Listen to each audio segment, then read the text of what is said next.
May I have your attention, please?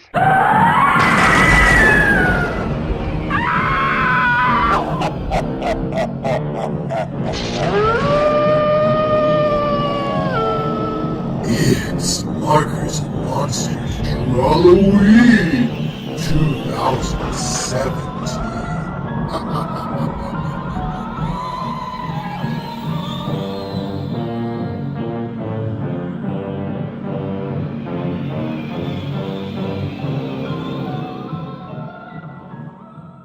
Hey everybody, Colin here, and today's theme is Owl Be Back.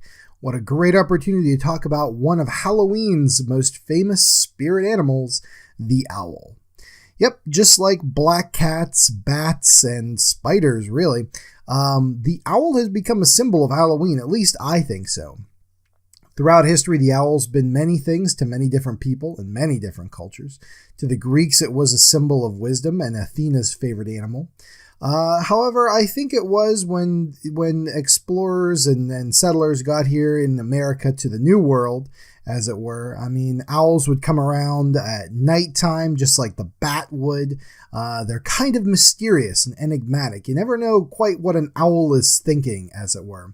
They're very regal and noble seeming, and I could see why this creature kind of gravitated toward the spookier seasons very well. Now, owls, I think, are really neat creatures. Here in Pennsylvania, there are apparently only 8 species of owl. One of those species is the snow owl, so it's only around for certain times of the year. So that's really only 7 types of owls that we have year-round, which I thought there'd be so many more than that. There's hundreds of species of birds, different varieties. But yeah, there's only a couple. Behind my house, we have a great horned owl, and that's what I'm drawing here today. That's the owl that you see on the right-hand side of this picture. Now, I have not seen my owl, but we can hear it, especially in the fall and wintertime when night comes a lot earlier. When it gets dark at 5 p.m., by 9 o'clock, he is hooting up a storm, which is very relaxing to listen to and very cool.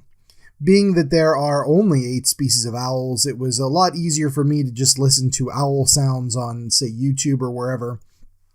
Kind of narrow down what ours sounds like and determine that it's, in fact, a great horned owl. And those are the big guys. They've got those tufts of hair that look like horns sitting up at the top. Very, very cool. Now, I like owls in pop culture as well. In addition to its Halloween roots.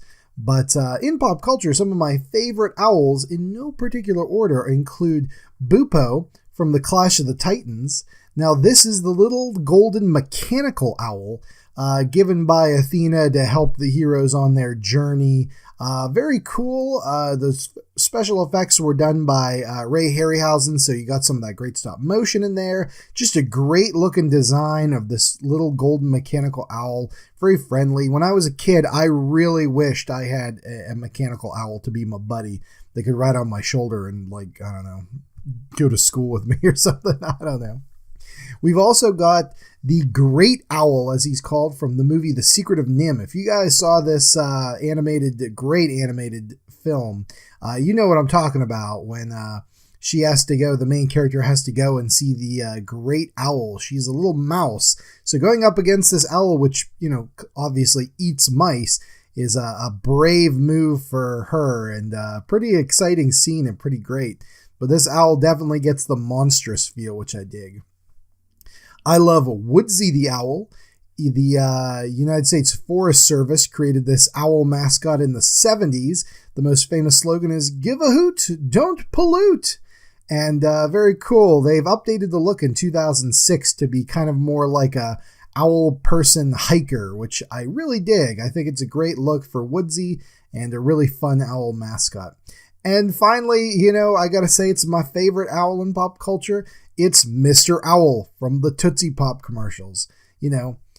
How many licks does it take to get to the center of a Tootsie Pop? Well, all those other animals are flippin' chumps, man. Mr. Owl knows what it's about. 3 licks. You lick twice and then you eat the damn thing. That's all you need. So definitely goes to show the owl's wisdom in those commercials. So, yep, I'd say he's my favorite pop culture owl. Also, there is the owl named Mr. Mustache from the game Dark Cloud. If you guys ever played this PlayStation 2 game where you go into random dungeons and then build your town, yeah, in the second level, there's an owl that runs a shop and he just price gouges the heck out of you. I can't say he's one of my favorite pop culture owls because of, the price gouging, but still worth a mention, I like. All right, as you can see in the drawing here, we're well into the inking process.